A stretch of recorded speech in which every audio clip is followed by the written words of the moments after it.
वाजायचा बंद झालाय सध्या. शबाश. डाव्या पवित्र्यामध्ये विजय,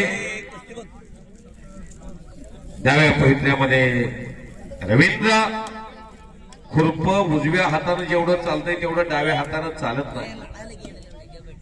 लेखणी उजव्या हाताने जेवढी चालते तेवढी डाव्या हाताने चालत नाही. उभारण्याचा पक्ष मजबूत असतो. त्या पवित्र्यामध्ये उभारल्यानंतर पट काढला सुद्धा तरी पटण्याची किंवा कोसळण्याची किंवा खाली धरून घावण्याची स्थिती निर्माण होत नाही, म्हणून पवित्रा समोर ठेवला जातो.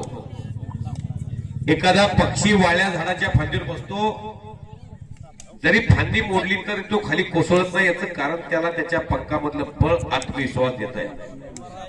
तसा प्रॅक्टिस करताना पैलवान उभा राहतात, तो मजबूत पक्ष असतो. Practice maximum perfect. काय शांतता आहे महाराष्ट्रातला. विचून विचून विचून पैलवानांना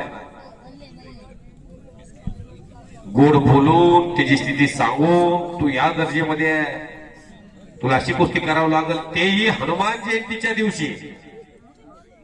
आजच्या दिवशी हे पैलवान मिळणं महाराष्ट्रातल्या कुस्ती शौकीरांना माहिती आहे. रवींद्र आक्रमक स्थितीमध्ये विजय बिचुकल्याचा कब्जा घेतला. रवींद्र खैरेनं कुस्ती सम्राट अस्लम काजींचा पट्टा आहे वरचा, खालचा विश्वास हारगोलेंचा पट्टा. ज्या विश्वास हारगोलेनं अस्लम काजीला घडवलं, त्या दोन गुरु शिष्याची जोडी एकमेकाच्या विरोधात लढते. एकलंगी घालून बाहेरून नौंदर काढायचा प्रयत्न सुरू झालेला आहे. त्यासाठी वाघाचं काळीज असावं लागतं. ओ ओ ओ आत्मविश्वास, आत्मविश्वास. कुस्तीत आत्मविश्वास शिवाय काय चालत नाही.